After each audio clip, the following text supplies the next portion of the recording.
A partir de hoje, você poderá trabalhar de onde quiser. Vai começar podendo ganhar pelo menos R$ 1.000 logo no primeiro mês. E tudo isso com 2 horas por dia. Está nas suas mãos a oportunidade que você tanto buscava para trabalhar de casa e ganhar um bom dinheiro. Referente ao seguinte, beleza, então a gente já falou aqui que o Brasil produz bem, os preços subiram. O que que a gente sabe que não tem como adivinhar nada, mas o que vocês têm de expectativa para o petróleo separado e depois para essa área de alimentos? A situação vai melhorar, piorar? O Pete vai poder voltar a comer uma carne aí nas refeições? Para parar de comer pão que tá foda. E também tem o lance de... A guerra fez 4 meses, né? Eu acho que ninguém tava esperando o negócio. Então, assim, petróleo de um lado e commodities agrícolas do outro. O que vocês esperam para frente aí, que a galera tá querendo investir? Legal. Vamos fazer até essa conexão quanto à questão do mercado financeiro e do agronegócio, que eu acho que é aí que a gente pode melhorar para os dois. O Brasil, sendo um ótimo produtor, ele ainda é um péssimo participante dentro do mercado financeiro, dentro das commodities. Porém, a gente está tentando fazer aí um trabalho de divulgação para o agronegócio, que existem derivativos que são possíveis de serem utilizados para o produtor como uma contraparte, que é o hedge, e para o investidor, que existe também os derivativos para que ele possa se posicionar a favor de uma alta ou de uma baixa em determinada commodity. Então, olhando, por exemplo, as agrícolas, lá na Inside existe aí fazendo o jabá da Faz para mim enquanto eu tomo uma... Pode fazer, tem o link, acabou de botar o link aí, porra. Aí, ó, o link aí, ó, para quem quiser. Então, lá na Inside a gente tem, por exemplo, uma ideia de operação aí para investidores, que é... Para. Daqueles caras... João que são... Não dá o trade agora. Exatamente. Não, fala aí, tô zoando. Então, a gente tem uma ideia de operação na soja, que visa ali se aproveitar da baixa da soja, mas segundo os fundamentos, segundo o estudo que é feito, né? Estudos climáticos e tudo. Eu vejo que vocês mandam uns bagulho de tempo lá, eu falo, mano, virou a Maju Coutinho, o Ale Delara. Ale Coutinho. Branco do olho, né? Deve ser. Então, a gente fez um estudo todo fundamentado, com base na questão, principalmente do tripé, oferta, demanda e estoques, aonde a gente via ali uma possibilidade da soja ter uma queda aí, principalmente olhando o segundo semestre.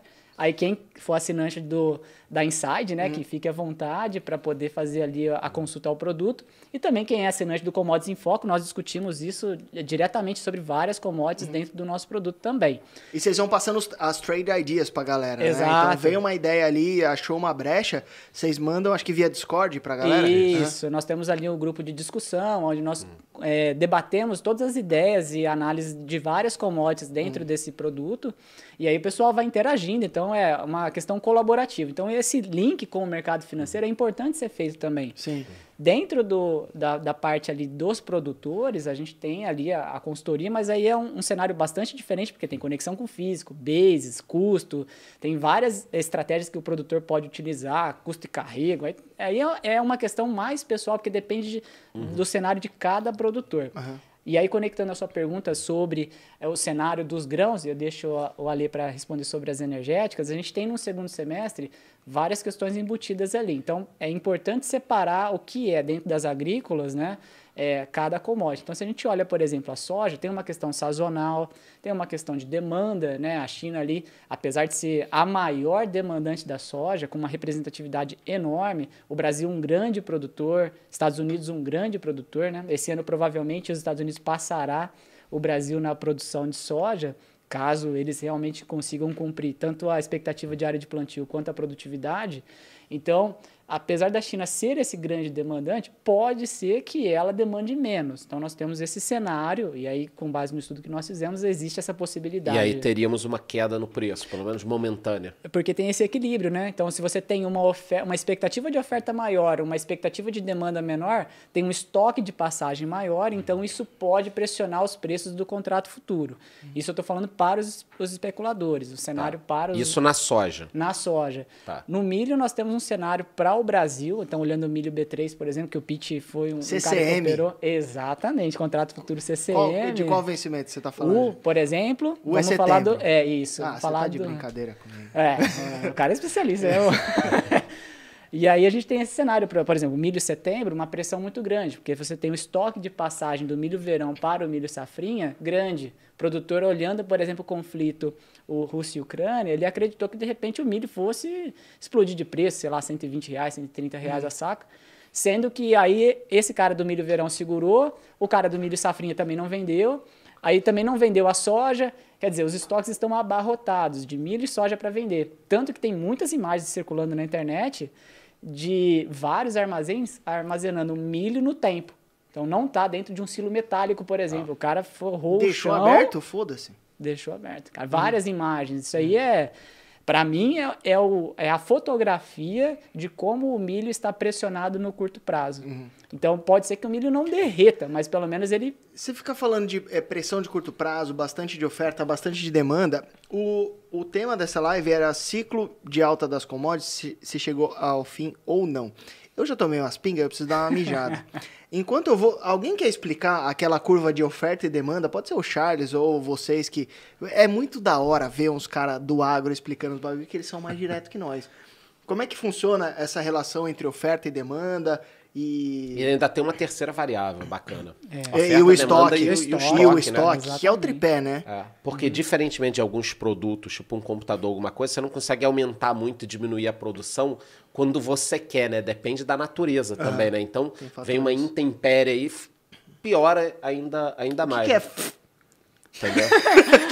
O Charles deu uma engasofada aí. Toma uma pinga, você tá muito tempo. Não, daqui a pouco. Eu preciso dar um mijão, vai lá. Alguém explica os ciclos da commodity? Não, podem falar, até se você também quiser complementar a parte dele, que você ia ficar com petróleo, né? Ele falou um pouquinho do milho e tal. Petróleo, qual a expectativa aí? Tá, a primeira coisa que eu quero... Hoje as commodities, quero falar... As commodities são os ativos mais importantes do mundo. Não existe nada mais importante que commodity. 100% das empresas do mundo tem alguma relação com commodity. Nenhuma deixa de ter. Claro, vai ter uma de serviços ali que talvez não... Sim, indiretamente está conectado. Até empresa tech, né? Agora, chips e aí precisa silício. Agora uma coisa que eu quero falar, eu vou falar olhando para a câmera. Investir em commodities não é comprar ações da Petrobras. Isso não é investir em petróleo. É investir na Petrobras. Para investir direto na commodity, existem vários derivativos. Existem contratos futuros, existem opções, existem ETFs, existem ETNs e existem as empresas correlacionadas. Então, hoje, para investir no petróleo, por exemplo, com $250, $200, já é possível investir no petróleo através de opções. Como que nós olhamos uma commodity, entrando já na tua pergunta, para fazer o investimento? A palavra mais importante em commodity é sazonalidade. Então, sempre tem um ciclo. Commodities agrícolas, elas possuem sazonalidades pelo lado da oferta, porque eu tenho um período que eu tenho que plantar, tenho desenvolvimento vegetativo e um momento de colheita. Como a Bolsa de Chicago ela é a mais importante, quando nós falamos de commodities agrícolas, até as softs mesmo, como café, cacau, açúcar e algodão, a sazonalidade daqueles contratos futuros da Bolsa de Chicago é a sazonalidade do mercado norte-americano. O que acontece? Em maio começa-se o plantio, em setembro começa-se a colheita. Então, há um comportamento de baixa natural para as commodities no segundo semestre, lá na Bolsa de Chicago, por causa da sazonalidade. Então, dentro do tripé de oferta, demanda e estoques, a oferta aumenta nos Estados Unidos no segundo semestre. Então, é o primeiro ciclo que nós temos, mais curto, é a sazonalidade. Commodities softs e energéticas e metálicas, elas possuem sazonalidade pelo lado da demanda. Porque eu posso produzir 100 milhões de barris de petróleo o ano inteiro. Mas eu tenho um período sazonal de julho nos Estados Unidos que aumenta o consumo de petróleo. Porque eu tenho viagens, eu tenho um período de férias, o cara que está estudando em Stanford volta para a Flórida para visitar o avô aposentado. Então eu tenho um aumento na circulação de pessoas, maior consumo de combustíveis, eu tenho uma sazonalidade pelo lado da demanda. Existem potencializadores desse movimento. A guerra foi um grande exemplo. Eu já tinha uma expectativa do petróleo a $100 desde março do ano passado. Ele chegou a tocar a 140, 139 no período ali em guerra, no comecinho de março, voltou e agora ele está trabalhando ali entre 110 e 120. E é um período que eu acho que ele vai se manter para o próximo semestre. Hoje está muita discussão no mercado, o Motinha lá do Genial usa o crowdeado, lá que a commodity está muito suscetível à notícia. Então, pô, vai ter recessão? Vai. Vai ser muito forte? Vai. Então vai derrubar o preço da commodity. Só que como o commodity trabalha num balanço, se eu tenho uma queda na demanda, mas a produção acompanha essa queda, o preço ele fica estável. Ok. Se eu tenho uma queda na demanda e a oferta é reduzida mais, imagine que eu tenho uma queda de 101 milhões de barris de consumo diário, ele cai para 98. E a OPEP sai de 23 milhões de barris produzidos hoje e vai para 15. Não, eu vou fechar a torneira porque vai ter uma recessão. O preço vai continuar subindo. Vai continuar subindo. Agora, por acaso, só para te atualizar, 107, o WTI, 107,7, uma alta de 3,27. Está tendo discussão nos Estados Unidos para redução de imposto. O Bolsonaro foi lá, deu a dica para o Biden para retirar os impostos de 90 dias. Foi a Dilma, né? Esse é o tipo da medida que aumenta a demanda. Então, se eu já tenho problema de produção, eu já não consigo acompanhar a demanda, eu vou baixar o imposto, aquele cara que tinha um Suburban V8 lá consumindo 2 km por litro, já Enche vai o tirar tanque. da garagem e vai voltar a andar. Enche o tanque. Aumenta o Isso aí. consumo. Sim. Se eu não tenho a oferta acompanhando, o preço sobe. Tem como saber isso? Tem, que são a curva dos spreads de futuros.